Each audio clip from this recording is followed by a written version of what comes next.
Hi, my name is Micah and this is my knitting vlog. I went to art and design school and I miss working with others in a studio and sharing the process, and this is how I'm trying to recapture that experience and share with anyone who's interested in learning more about myself and my process with yarn, and maybe some other things as well. I do a little bit of everything, including knitting, crocheting, cross stitch. I design, I sew, and I fall down lots of crafty rabbit holes. And I plan on sharing most of what I do in the vlog, but my focus will probably be on knitting. I live in the Adirondacks in upstate New York. We are 2 hours from Albany, 2 hours from Burlington, Vermont, and 2 hours from Montreal, Canada. I have lived all over the northern east coast of the United States. I grew up in a small central Maine town. I lived in New Hampshire for a little short time. I lived in New York City, in the borough of Brooklyn, for 10 years. I started there going to school, and then I stayed for a little over 6 years after graduating. And now we live in a lovely yellow A-frame with green trim in the woods. I have been married for almost 13 years. I'm sorry, I've been married for almost 14 years. And I'm the mother of 13-year-old boy-girl twins, Benjamin and Kathleen. I learned how to knit around 1986. My English teacher, Mrs. Potter, was teaching a group of us how to knit during intramurals. I really didn't like it at first. We were using long metal needles and acrylic yarn. And because of some sensory issues that I have, touching the yarn wasn't pleasant for me. I got frustrated because the stitches kept slipping off the needles. So I kept making them tighter, and that made it harder to knit. Juggling the two needles together made it difficult. And it just really wasn't the right time for me to knit, but I did try, and I did knit on and off through middle school and high school whenever I had time. I learned how to crochet around the same time from my Aunt Vicky. I liked it better than knitting, but I still wasn't thrilled with the texture of the yarn. Using acrylic yarn was really not pleasant for me. But we didn't have a lot of options back in the 80s for yarn. And after graduating from college, I really started to crochet more, and I loved crocheting. I used to buy books and patterns. I would even write my own patterns. I crocheted lots of stuffed animals, scarves, baby blankets, booties, hats, mittens, mostly for gifts. And I actually learned that I liked using cotton and cotton blends, and that's pretty much what I would buy exclusively. And then I also, sometime around the mid-80s, started cross-stitching, and that was something I really enjoyed doing, and I did that right straight through college as well. I designed and crocheted a blanket for my cousin's daughter to go with a family of ducks that I had found a pattern for and made. It was a pond and surrounded by a field of flowers. I used several different crochet techniques in that, and hopefully I'll be able to find a picture of it. It was back before cell phone cameras, so I don't think I got a picture of it, but I'm hoping that I can get a picture of it from my cousin or from another family member. I worked for a fashion designer who designed some sweaters that she wanted to be part of her fashion show. And I made 3 sweaters for her, all crochet based on the photos. I'm sorry, based on her sketches. Again, I don't have photos of that. I consider that more her work and not mine. I also worked for an artist at one point who wanted some pieces custom made for an installation that she was working on. She had designed these pieces and she just needed them crocheted, and I went ahead and did that for her. I really did a lot of crochet for about 10 to 15 years. And the only reason I think I stopped crocheting was because I realized it was using more yarn than knitting, and I didn't have a lot of money, so I wanted to use more expensive yarns, and I wanted to not feel like I was wasting yarn by crocheting. So I started knitting again once I moved up to the Adirondacks. When I first moved up to the Adirondacks, though, I did teach classes in crochet, and I loved teaching, and I still love teaching. But I always, no matter what I did, I was always cross stitching, and I still cross stitch. Not as much as I used to, because of, if you've ever lived in a A-frame, or if you know an A-frame, you generally only have windows on two sides of your house, the flat sides. So they tend to be really dark. So the older I get, the harder it is to cross stitch. I require a lot more light than I used to. Once I moved to the Adirondacks, I really started knitting. There was a local yarn store in Lake Placid that was close to where I worked, and my boss went into the yarn store to ask for donations for an annual fundraiser that we were having, and she fell in love with one of the samples that they had hanging, a sample shawl. And she wanted to buy it, but they told her it wasn't for sale. And so she came back to the office, and she was telling the woman that I work with about the shawl. And one of my coworkers decided that she and I could probably knit it if we worked together. We only had a few weeks before the Christmas party, but she thought, if we worked together, we could knock it out. So she went over to the yarn store, and she purchased the pattern and all of the yarn that we needed to knit the shawl. And she and I did the bulk of the knitting on the shawl. It was using lots of different yarns, different weight yarns, and just long straight knitting stitches.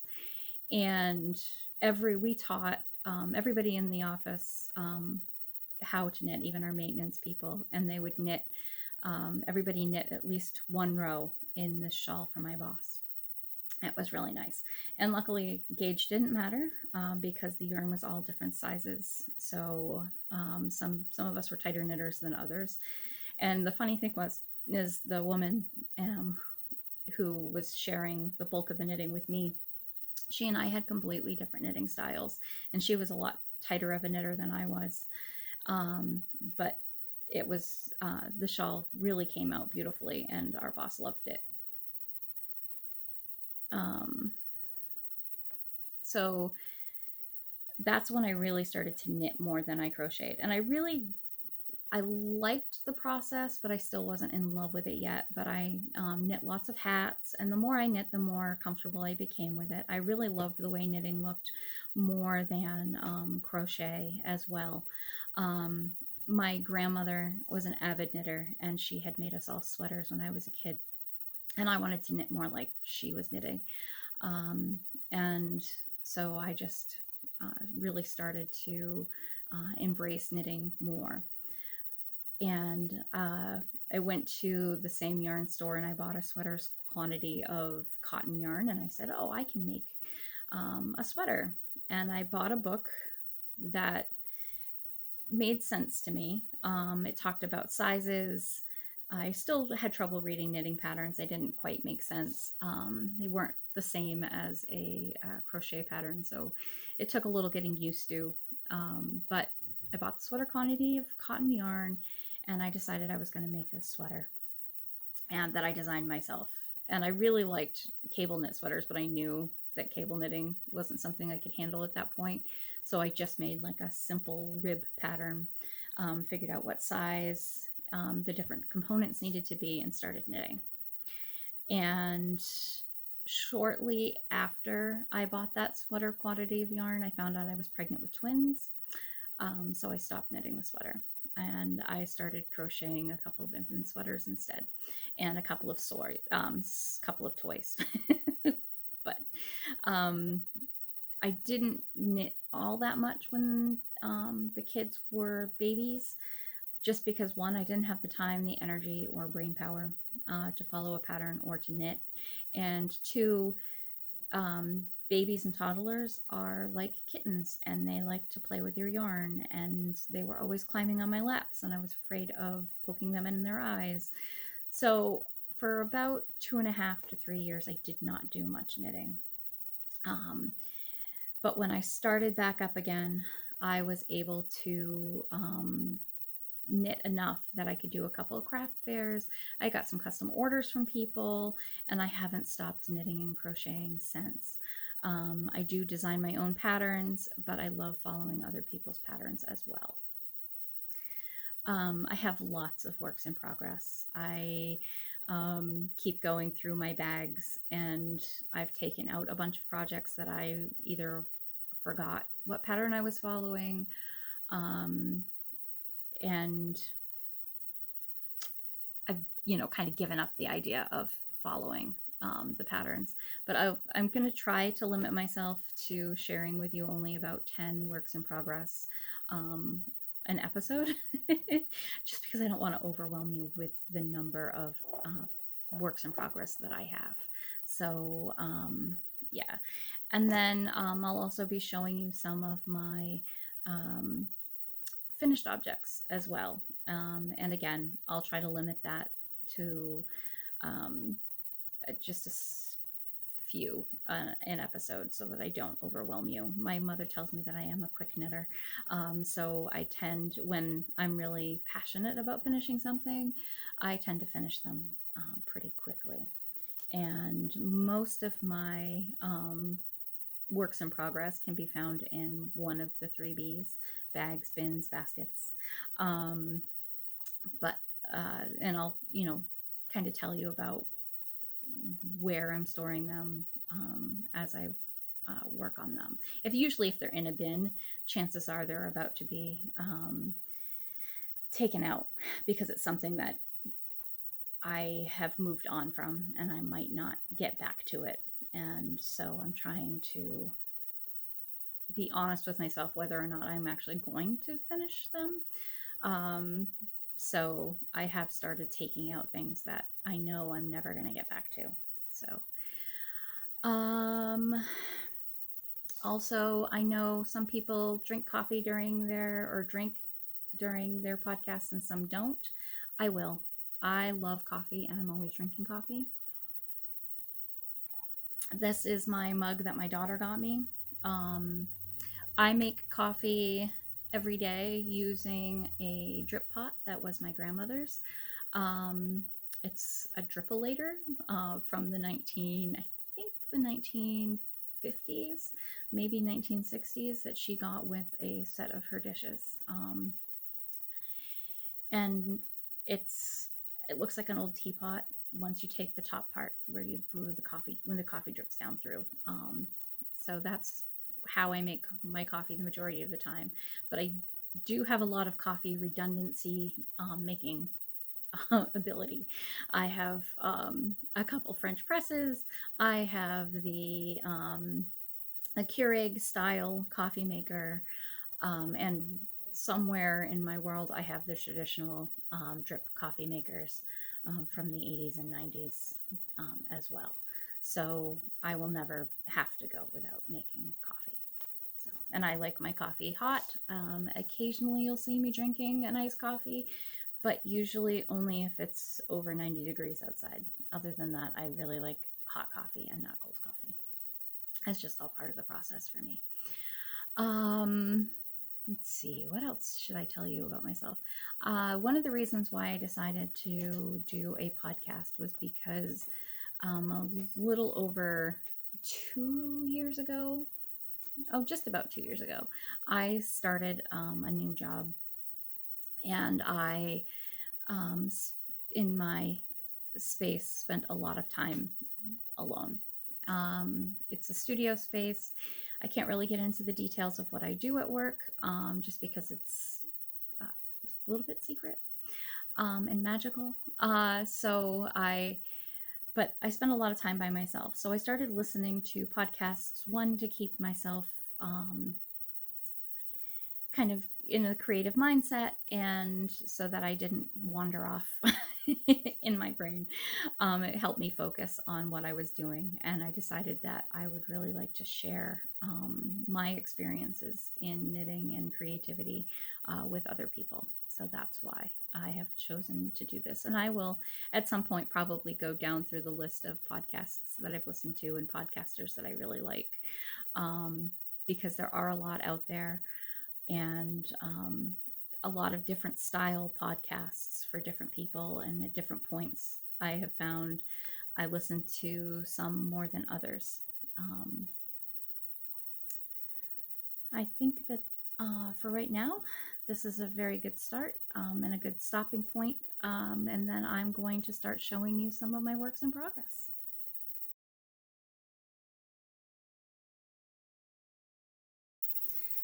Okay, so here are some of my works in progress. The first knitting bag that we're going to delve into is this one.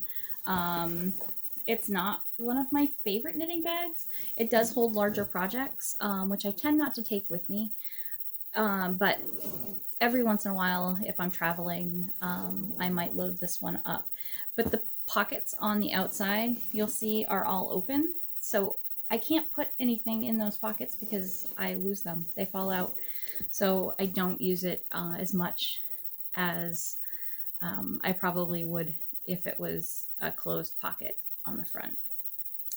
So the first thing I'm going to show you is, my computer shut off. Oh well. So the first thing that I'm going to show you is this shawl that I started, oops, that's the backside, a couple of years ago during soccer season. Both of my children are on a team, a town team. And I had originally started using this yarn to make a sweater for my daughter. It was a lovely variegated cake of yarn. And I realized that I wasn't going to finish the sweater for her. When I first started it, she was probably 10, and she grew very fast. So I decided that it would make a really lovely shawl. So I found a pattern and started just ripping out the sweater and remaking it into this. And then soccer season finished, and I put it away and didn't pick it back up again. I like to do things for soccer that are really simple and repetitive, because I don't want to get confused when they're out on the thing. And if it's something that I can knit without really looking and looking at the pattern, and it's something that I can memorize, that's what I like to do for knitting during soccer seasons. I try not to knit when my children are on the field, only knit when they're off the field, but sometimes they're on the field at the same time, which makes knitting very difficult. So sometimes, some years I've gotten more knitting done than others. And then this is another one that I started. And this is a kind of, it's two patterns in one. One of the patterns I'm kind of stealing from another pattern that I liked, but I didn't like the number of repeats for the sections. So I decided, in the size of the original pattern, I wanted to make it bigger. I wanted to leave out some of the patterns. So this is kind of like a Franken pattern that I've thrown together. I also wanted to do some cabling up the sides. I had never done cabling before. And I figured the best way for me to learn something is to do it repetitively, and working in a blanket was going to be the best. And this is one that once I finish it, I'll be donating it to somebody who is going through chemotherapy or cancer treatments. So I started it. I've got about 2 feet stitched. Like I said, I'm doing a cable, a heart cable up the sides, and then a simple knit and purl patterns in the center, and then the cabling up the sides again. I'm using a couple of different stitch markers to keep track of my progress and where I am. These are stitch markers that I make with beads. The beads slide up and down so that you can keep track of your rows. And then the stitch markers are just marking different sections as you go across. And then I have a different stitch marker marking my rows for the center so that I can tell where I am in the knitting process.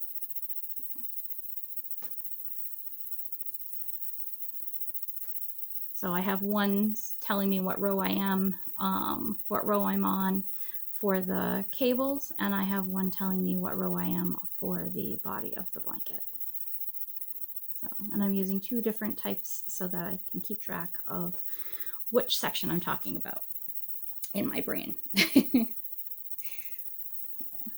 And again, those are both living here in my large bag. And then I have one more project in here. And this is a shawl that I'm probably going to end up taking out because it's not the right yarn to use for this shawl. I really love the pattern, but you can't see the pattern because of the variegation in the yarn. So I'm more than likely going to end up taking this out and repurposing the yarn for a different shawl pattern that isn't so intricate of a pattern that will get lost. I don't know if you've found that, but sometimes if you have too much variegation in your yarn, the pattern gets lost. And this, again, was probably a shawl that I plan on donating to somebody going through cancer treatments. That's something that's very important to me. I lost my grandmother to cancer, and I also lost a dear friend of mine to cancer a few years ago. So I try to knit something to donate as often as I can. I don't necessarily donate through an organization. I try to find somebody in the community that I have heard of that I can just give the shawl to, because to me that makes that means a little bit more. Then I also have, let's see, I think that's just one. Let's see what's in this bag. So this is probably something that I'm going to end up frogging. I started this a few years ago before I left another job that I had. I was designing a small lap Afghan, and oops, I'm all tangled up with my knitting needles. And I wanted it to look like a kind of a patchwork quilt. And I have been writing the pattern. Some of the sections I like more than others. I can, of course, see all the flaws in my knitting. I really love the yarn, and I have enough to finish. Some of the sections, like I said, I like more than others, but I just don't know if I'm going to keep going with it. I'm about halfway, so I probably should keep going. I just stopped writing the pattern, and I don't know why, and I don't know if I want to keep going with it. But again, I have the stitch markers or row counters that I've made myself. A lot of times I just get little rings and things from craft stores off jewelry that I already have and turn them into stitch markers. So never have too many stitch markers. I have a ton. I love stitch markers. They're kind of an obsession of mine. I had in art and design school, I had one of my teachers say that sometimes you spend more time making the tools that you need than you actually spend making the furniture that you're building, because sometimes you need a specific tool in order to make the furniture work. So let's see. So that is that. And the yarn that I'm using for that is actually Comfy Cotton by Lion Brand. It's an inexpensive cotton blend. They come in cakes. And it's good for figuring out and working out patterns because it's not that expensive and you're not having to join in a lot of yarn. I use it quite often, especially if I'm making something to donate, because it's a good yarn for donation. Then I have a giant basket of yarn here, and I'm going to get to the project that's in the bottom of it. Just a second. Let's see. It's all tangled up, of course. No matter how much I take the yarn in and out of the basket, it always seems to tangle in the top couple of layers. This is one of my favorite works in progress. It's a mitered square blanket that I am knitting when I have spare time and spare yarn. I started it 2 years ago, right before I got pneumonia. I think I started it in 2019, and I had gotten a good start on it, and then I got pneumonia, and I didn't have the energy to knit. Shortly after recovering from the pneumonia, I started a new job, and I was knitting mostly projects that I could carry with me, and for that year I was pretty busy. Then in 2020, I was home a lot more, as everybody in the world was, and I was able to pick this up and start knitting on it again. I bought some additional yarn. It's not a memory blanket for me. It's just a mitered square blanket because I love the way they look. But I purchased specific yarn for this blanket, and I will finish it, but I work on it when I have the time to work on it and when I'm not focused on something else. It's a good project for me when I'm kind of between projects. So,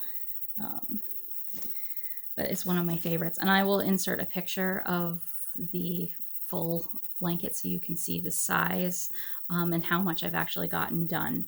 I think I've got 6 rows, and the rows are 12 to 13 mitered squares across. So, and I think I'm going to be making it to fit on a queen size bed. So it's going to be quite large when it's done. So I have a couple more works in progress. I have this shawl that I wanted to start using the project bag that it was living in for something else. So I pulled it out to see what it was and realized that it was a shawl that I had started making back in July of last year, and I stopped working on it. I can't remember why, other than I think I wanted to make a sweater for myself for work, and I knew how long it would take me to make the sweater, and I needed to stop working on the shawl so that I could start working on the sweater. So this is the shawl.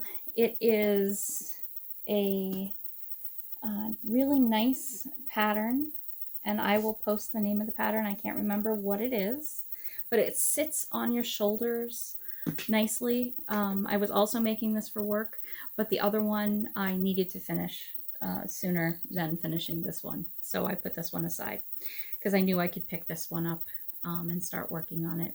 Where I work, it's very cold, and I need to have layers, and sometimes an extra layer like a sweater or a shawl is very helpful. So I probably knit a lot of shawls and sweaters for myself more than most people do, just for that reason.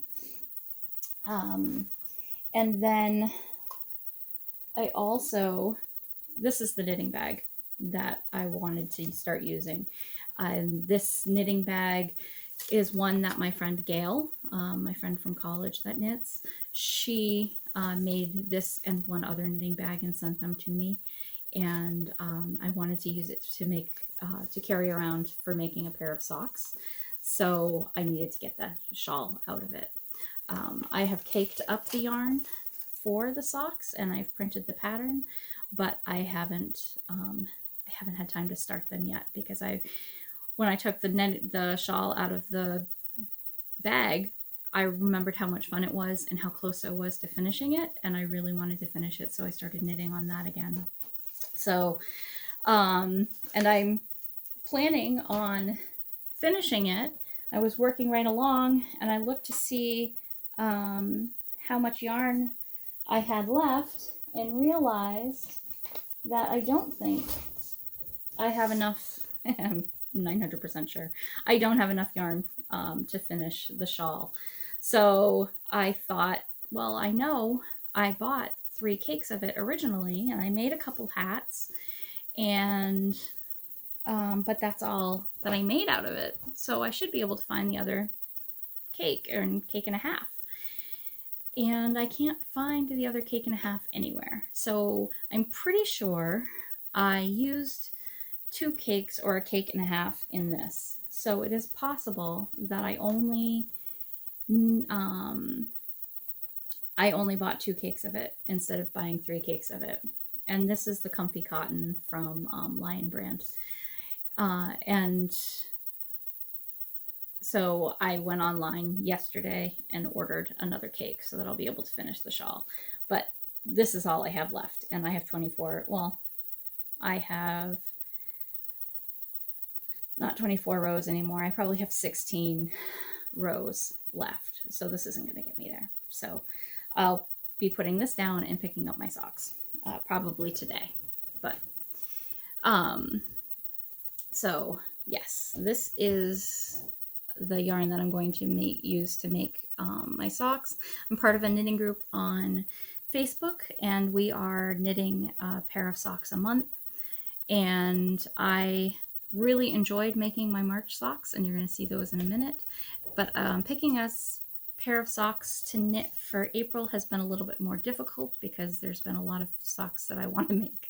So I keep telling myself that I can make 12 pairs and I can even make more than 1 pair in a month, but I just need to pick a pair. So I think I finally have nailed it down what pair I'm going to make for this month. So hopefully we'll start knitting those today. I hope, if I don't get distracted by something else. So I think those are the only works in progress that I'm planning on showing today. And so next, I'm just going to pull together some of my finished objects and go through them. Again, I'm trying not to overwhelm you with everything that I've ever done. So I'll be right back.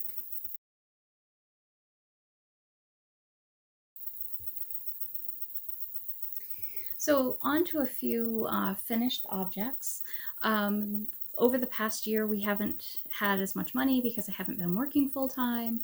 So I have made a lot of gifts for my children instead of buying their birthday presents. I, made them a few things.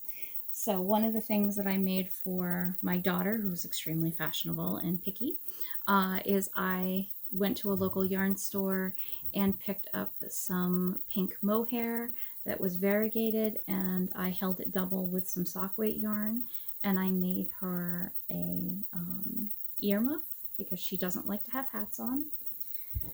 And I also made her a cowl. I made her this cowl. Again, I held the mohair double, but this time I held it double with a crochet cotton instead of a fingering weight sock yarn. So it has a different texture to it than the earmuffs. It's a little bit coarser, but I thought that she would appreciate that around her neck instead of around her ears. She really likes the style of clothes that have the thumb hole in the shirts. So I thought she might like a pair of fingerless mittens. So I knit these for her. The bedrooms that the kids are in are cold by nature because they're in the basement of the A-frame that we live in. Yeah, so they're a little bit chilly, and because school has not been open 5 days a week and they've been doing a lot of homeschooling, I needed to make sure she was warm in her room for class. And that was a good option for her to be able to put those on if she got cold. And then my son isn't as thrilled having homemade knitwear, but I was able to nail him down, and I made him a hat out of alpaca that I bought at a local yarn store before they closed last year. I can't remember the pattern, but I will try to link it below. It has a lot of good stretch, and he really likes it. And it keeps his head nice and warm. And I'm pretty sure he wore that for school a couple of days. This year, like I mentioned before, I made 3 shawls. The first 2 that I made were the same pattern. There were the Cozy Up Knits, the 4 sisters from Canada were running a mystery make-along, my sister's favorite things. And I bought the pattern and started knitting it along with them. I think I was 2 weeks late joining in, at least 1 week late joining in. And I used yarn that I already had to make the first shawl. So I had this alpaca, variegated alpaca, and I think I had 2 skeins of it. And then I also had this gray, this is the same gray sock weight yarn that I made my daughter's fingerless mittens from. And I thought that the 2 colors worked really well together. The pattern did call for the sock weight yarn was supposed to be a, what's the word I'm looking for? A mohair. But I didn't have a mohair that would go really nicely with the alpaca. So, and we were quarantining at the time that I started this because we had gone to Maine to visit with my parents. So we quarantined for 10 days before we left for Maine. And then when we came back, we quarantined for 10 days just to make sure that even though we didn't go anywhere when we were in Maine, we stayed in my parents' house. They haven't gone anywhere in months. We made sure that we quarantined on both ends just to make sure everybody was protected from COVID. So this is the first one that I made. So the sock weight yarn and the alpaca.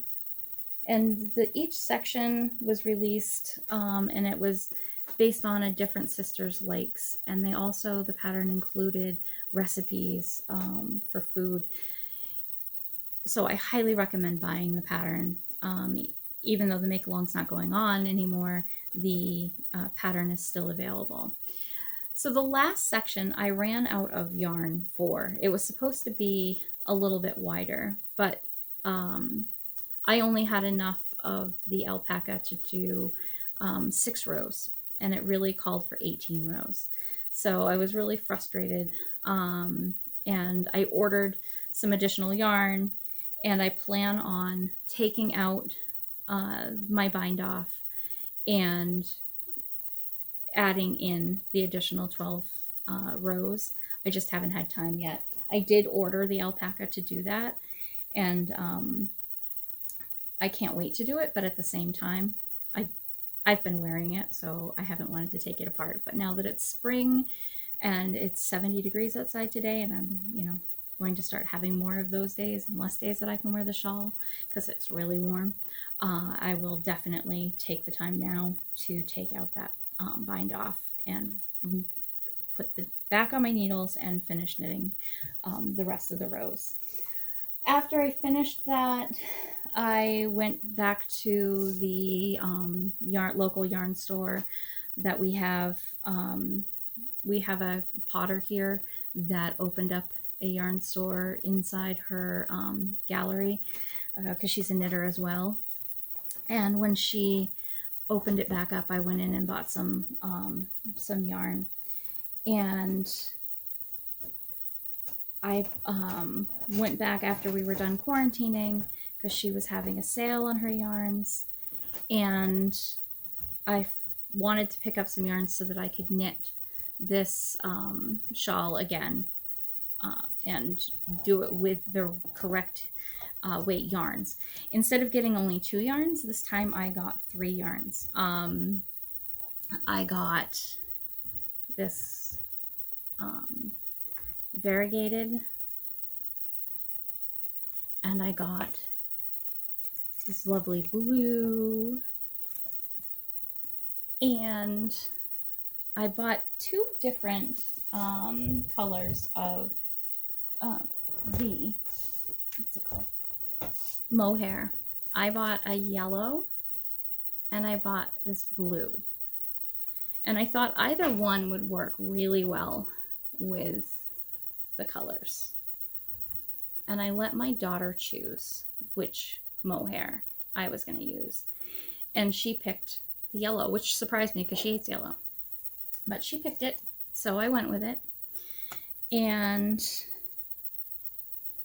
I haven't woven in my ends or blocked it yet because life got really busy about the time that I finished this. And I ended up having to make an emergency trip to Maine to take care of my parents. But this is how it came out. And you'll see, again, this was my sister's favorite things. And this one I had enough yarn to finish the end section with the 18 rows instead of just 6. And I really like the way it came out. And I also really liked using the 2 different yarns, colored yarns for the worsted weight yarn that I used, or DK weight yarn that I used, rather. So the yarns that I used for this, the mohair was a yarn called Ice, Ice Yarns. The other was a superwash merino. The blue was Azul Profundo. It is Arroyo Malbrigo Arroyo for both the variegated as well. Was Arroyo Malbrigo Arroyo, and it was the colorway was Chameleon. I love working with it. I've never really worked with much wool, but I have found that I can work with a superwash merino, which is really wonderful to find out because for years I've avoided working with wool because of the texture and the yarn itself. I would break out in rashes, but I find that I can work with a superwash merino, so my whole world has opened up. So I can't wait to get this blocked and get my ends woven in so that I can wear this. But again, it is now spring and it's too cold. So this is definitely going to be an addition. I'm sorry, not too cold, too warm. Not cold enough for a shawl that is so warm. But I love the way that the colors worked out in this. And I'm glad I made it again. So, and I highly recommend the pattern. It's written really wonderfully, and it's not an expensive pattern at all, but it has just enough lace in it to keep it interesting, and it's not a difficult knit at all. I would definitely say if you are a beginner, you can handle this. So, and then after I finished that mystery make along, I found another mystery make along. This one was called it was called Fairies in the Snow, and it's all lace work and was done with fingering weight yarn. 2 colors or 2 colorways, and some of it is a superwash merino, and some of it is a less expensive wool-like yarn that I got from Michael's. Oops, I'm showing you the backside, but you can see that it's all lace. Again, I highly recommend this pattern. It is a lot of lace work. I enjoyed knitting it and didn't enjoy knitting it at the same time. My life was very busy at the time, and it took a lot more brain power than I had to give to it. But it's very lightweight. It's definitely one that I can wear this time of year, and it probably look really good with what I'm wearing now.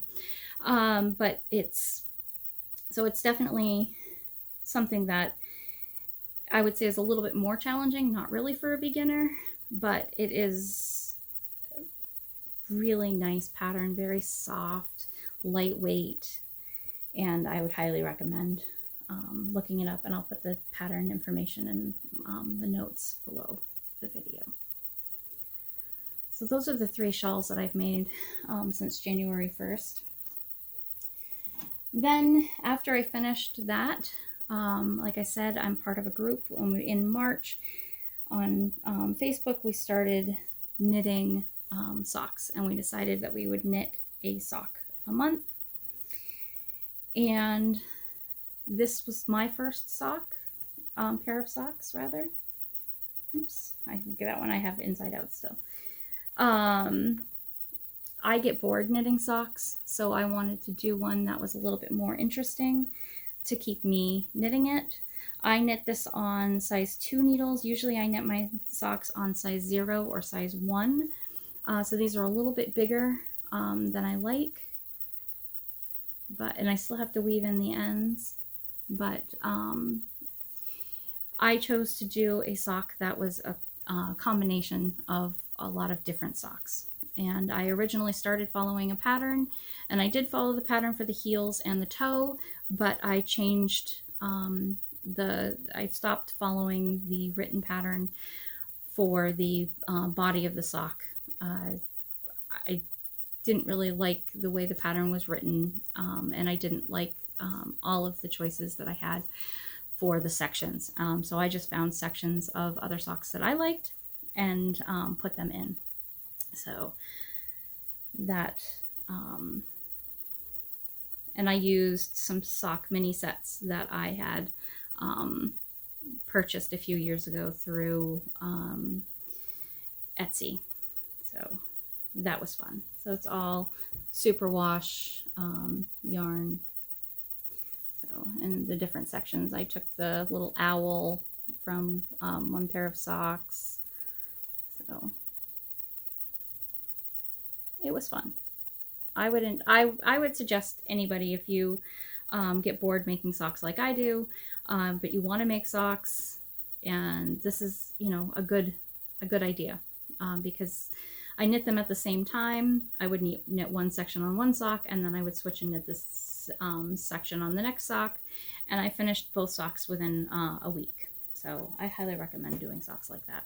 So usually I knit them 2 at a time anyways, on a long needle, but where I was switching the patterns for each sock section, I didn't want to confuse myself having to knit one sock in one pattern, then switch and knit the second sock in the second pattern, because one of the reasons why I like knitting 2 at a time is because I don't have to think too much about the pattern when I get to the second sock. I already kind of know what I'm doing for that row, and that would not have been the case if I was trying to knit those 2 at a time on the same needles. So I did them 2 at a time on 9-inch circulars. Okay, so I do want to show you a few of the crochet items that I have done over the past few, actually, these are all things I did years ago, but just to give you an idea of some of the crochet work that I have done in the past. The first 3 things I'm going to show are things that I have made for my children, and they're very loved and very used, so they're not in the best of shape anymore. And they're 13 years old, if not even a little older, because I might have made them before the children were born. So the first is a little giraffe, And I came up with this pattern on my own, and this is my son's, and he absolutely has loved it to death. And then this is a little horse or a donkey, and again, very well loved, very, you know, carried around, squished. But these are the sort of toys that I would make, and it's made with 100% cotton, so that it could be washed easily, and they could love it, and I wouldn't have to worry about what they were getting exposed to. I also made this elephant. I've made several of these elephants and given them out as gifts over the years. I made one for my niece. It's a pattern from the 1940s, and originally made out of crocheter's cotton, so really small, a lot smaller than this. But I made this to be more of a pillow that they could cuddle with and sleep with. So, and the one thing that I left off this one is I didn't put the tail on.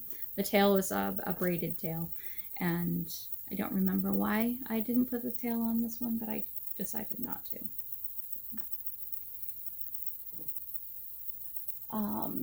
Before my grandmother passed away, I made her, she loved mint green, and she had a nice little sunroom on the back of her house, and she was spending a lot of time sitting in there. She was sick a lot during the end of her life, so I made her this Afghan, and this is back before I realized that there were different color dye lots for yarn. So even though I bought the same color and I bought it at the same time, there's 2 different dye lots in this blanket. So you can see in a couple of different places how there's 2 different colors of green. And like I said, I didn't notice it when I was making it. And she died close to 12 years ago, and I have noticed that there's where it was being stored must have it's got a little bit of damage to it, and I think it probably got chewed by a creature in either my house or wherever it was before here.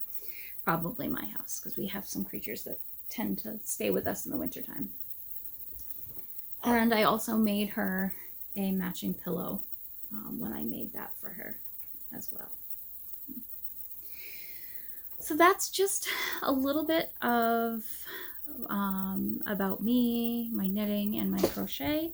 And hopefully I'll be back again soon. I'm not sure how often I will have time to record, just because I am hoping to start working again soon, and it's really hard for me to find time when my children aren't running through the house and my husband isn't here. But hopefully soon, hoping to be able to put out a video a week. So hopefully I will be able to share more with you soon. All right, thank you for joining me, and please like my video and follow me. Thank you. Bye.